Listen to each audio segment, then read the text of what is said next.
Hey guys, welcome to the Mancave. And because I'm a sucker for punishment, this is my next project. It is Chris's 1976 VK Valiant that we picked up from a farm auction just over a week ago. I'll probably go through with the bad stuff first, followed by what I've already done, and then probably some of the good stuff about the car. Obviously, being 1976, this car was actually used as a farm ute for quite some time. It was originally from Brisbane, and then it got taken out to the farm, which was about 4 hours drive away, and then we bought it and brought it back. So naturally, being as old as it is, there is some rust, which I'm starting to tackle now.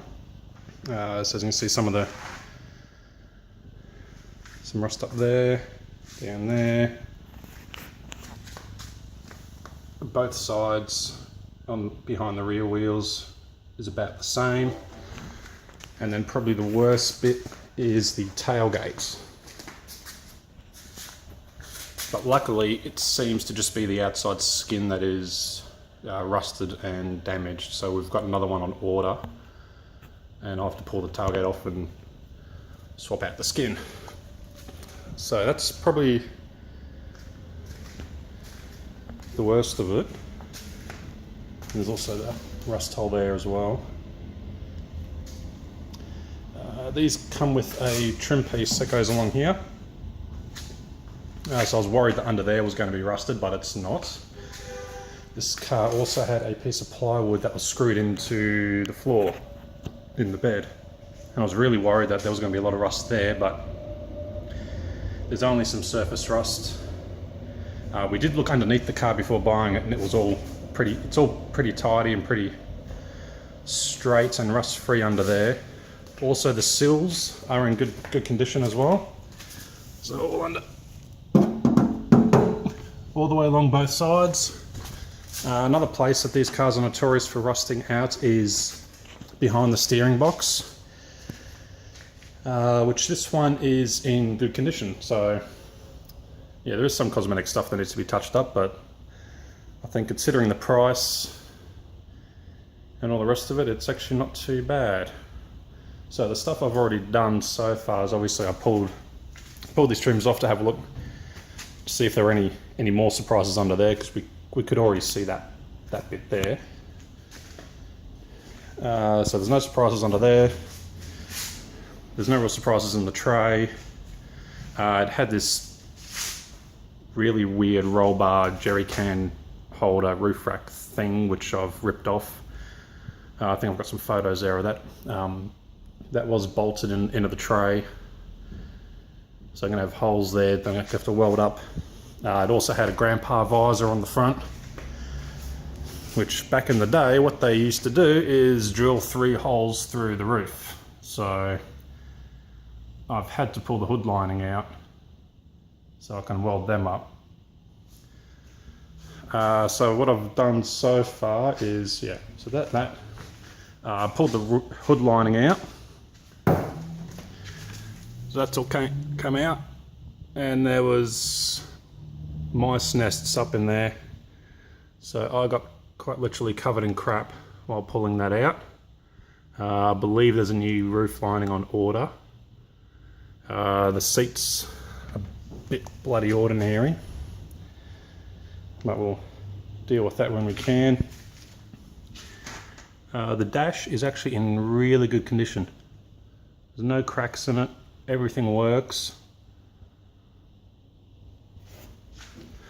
and it's only got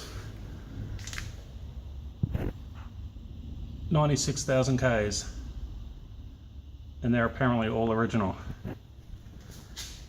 There's also a really old school fire extinguisher.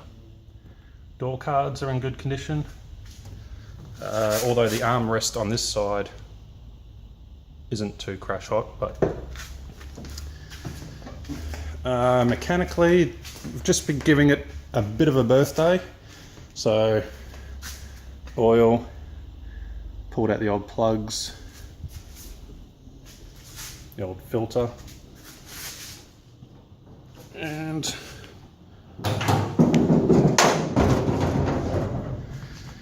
So far I've just done plugs, leads, oil filter. It's got a new master cylinder in it already. We're going to be changing it out for a 350 Holy carburetor, and also fitting a set of extractors, and I'll make a exhaust system for that as well.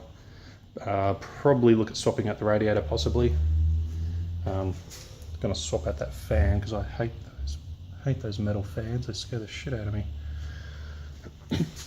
Probably have to do the fuel lines as well, because we've got this beautiful workmanship here with the old water hose line going into the filter. So if that was under pressure, that would leak like a sieve, but since it's just sucking fuel into the pump, it seems to be working for now, but that's going to be done as well. Alright, so what's going to be happening with this car is it's going to be a sort of a 3 stages kind of job. The first one is just getting it on the road.